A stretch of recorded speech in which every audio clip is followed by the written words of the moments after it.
kadibna warqad buu u qoray najaashi waxa uu ku leeyahay ciidan ii soo dir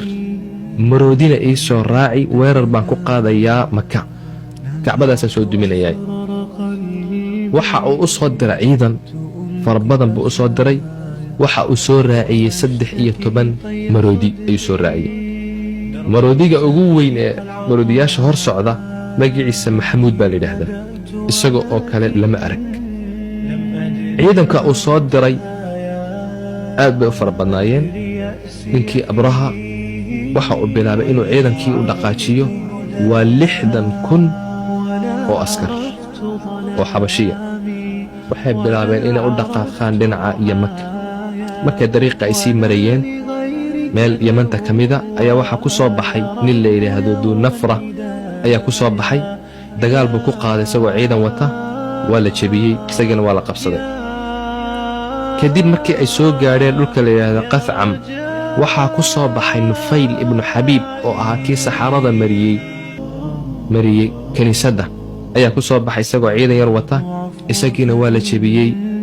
isagiina waa la qafaashay ciidankiisina waa la jebiyey kadib daa'if markay socdaan ayaa waxaa ku soo baxay ninka la yidhaahdo mascuud ibnu mucatib ninkaas oo reer daa'if ahaa oo daa'if isagu ahaa madax ayaa soo baxay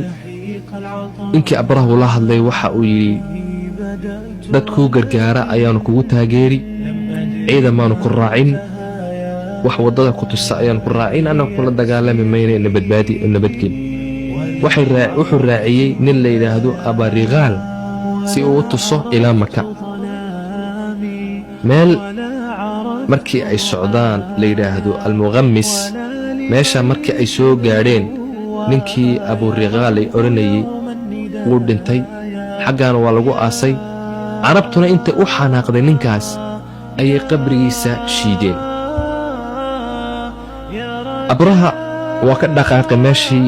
almuqamas nin buu diray ka hor la yidhaahdo alaswad ibnu maqsuud waxa uu yidhi maka waan u dhownahay orod wax alla waxa geel iyo meelaha aad ka aragtid inoo soo qabo ninkii ciidan isagoo wata ayuu meesha tihaamay ayuu yimid quraysh waxay ay lahayd ee geel iyo meelaha joogay oo dhan ayuu soo qabsaday waxa uu soo qabsaday 200 oo halaad oo cabdilmuطalib ibnu haashim nebiga awowgii uu lahaa ayuu soo qabsaday odaygaasina wuxuu ahaa quraysh ninka ugu weyn buu ahaa ugu sharafta badan sayidka ugu ahaa quraysh oo dhanna ay ka dambayso kadib abraha waxa uu soo diray nin la yidhaahdo xunaata alxumayri ayuu soo diray maka u soo diray waxa uu ku yidhi waxaad weyddiisaa maka intaad tegtid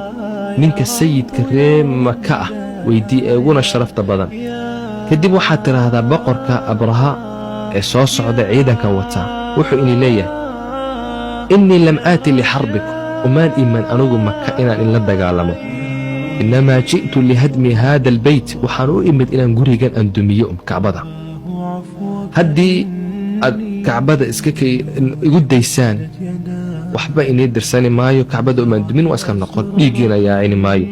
laakiin haddaad ila dagaalantaan waa inla dagaalami markaa ninkaa eeg buu yidhi hadduu ninkaasi uu dagaal u jeedo iskaga imo hadduuna dagaal u jeedin sayidkaasi ii soo kaxe oo ii keen ninkii xunaata markii uu maka u yimid uu sayidkii weyddiiyey wa ayaa nii sayida shariifkayna wa ayo ninka madaxday wa ayo markaasaa loo sheegay cabdilmuطalib ibnu haashim isaga oo wada ayuu yimid soo raacay cabdilmuطalib buu soo raacay cabdilmuطalib baa soo raacay ninkii markii uu meeshii yimid waxa uu ku yidhi abraha ayuu ku yidhi dagaalkiina ma rabno quwadna uma hayno kani waa beydkii ilaahay waxaad u socotaan iyo xaramkii ilaahay iyo gurigii khaliilu ibraahiim uu dhisay ilaahay gurigiisa hadduu ku celini ha ka celiyo anigu arrintaa uma socdo quwadna uma lihin maxaad u socotaa buu yidhi cabdilmuطalib wuxuu ahaa nin aad qurux badan buu ahaa oo laga hebaysto oo dharar leh ayuu ahaa aad buu u weyneeyo gogol fiican buu u dhigay odaygii abraha uu soo dhoweeyey maxaad u socotaa buu yidhi haddaba waxaan u socdaa buu yidhi xaajatii an tarudda calaya 100 baciir 200 ee halaad ee laga soo qabsaday inaad ii soo celisid